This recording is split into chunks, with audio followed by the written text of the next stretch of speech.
मित्रों, जय माता दी। कैसे हैं आप सब, ये बताने के लिए कमेंट में जय माता दी जरूर लिखें। माता रानी आप सभी का कल्याण करेंगे। मित्रों, सोमवती अमावस्या की कथा के बारे में जानेंगे।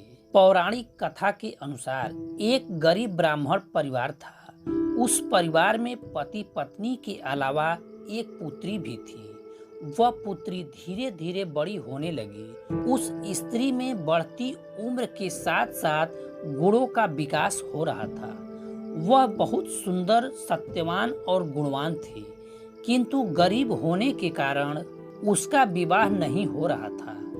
एक दिन उस ब्राह्मण के घर एक साधु महाराज पधारे। वह साधु उस कन्या के स्वभाव से काफी प्रसन्न हुए।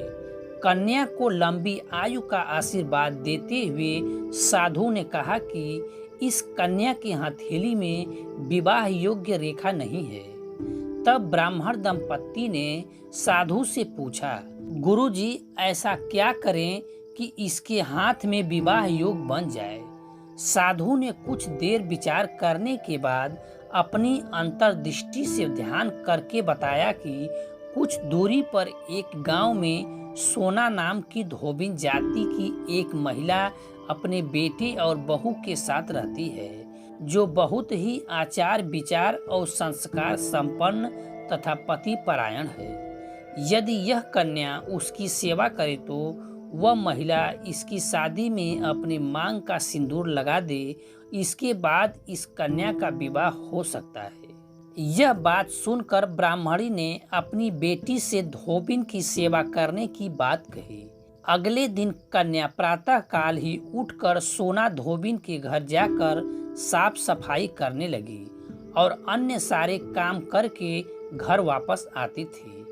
एक दिन सोना धोबिन अपनी बहू से पूछती है कि तुम तो सुबह ही उठकर सारे काम कर लेती हो और पता भी नहीं चलता है।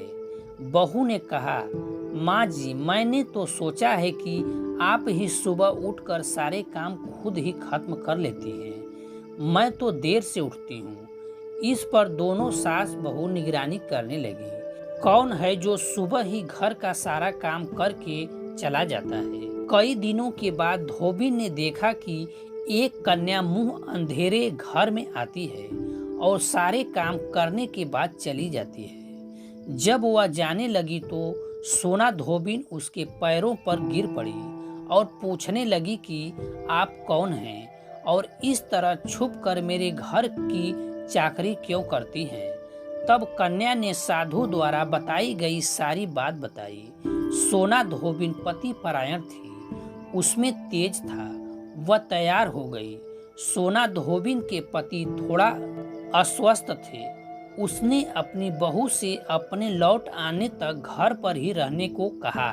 सोना धोबिन ने जैसे ही अपनी मांग का सिंदूर उस कन्या की मांग में लगाया, उसका पति मर गया। उसे इस बात का पता चल गया कि वह घर से निराजल ही चली थी। यह सोचकर ही रास्ते में कहीं पीपल का पेड़ मिलेगा तो उसे भौंरी देकर और उसकी परिक्रमा करके ही जल ग्रहण करेगी।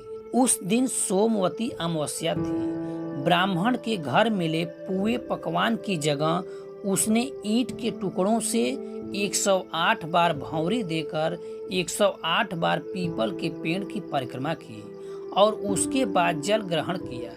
ऐसा करते ही उसके पति के मुर्दे शरीर में वापस जान आ गई। धोबिन का पति वापस जीवित हो उठा। इसलिए सोमवती अमावस्या के दिन से शुरू करके जो व्यक्ति हर अमावस्या के दिन भौंरी देता है, उसके सुख और सौभाग्य में वृद्धि होती है। पीपल के पेड़ में सभी देवों का वास होता है। अतः जो व्यक्ति हर अमावस्या को न कर सके, वह सोमवार को पड़ने वाली अमावस्या के दिन 108 बार वस्तुओं की भौरी देकर सोना धोबिन और गौरी गणेश का पूजन करती है, उसे अखंड सौभाग्य की प्राप्ति होती है।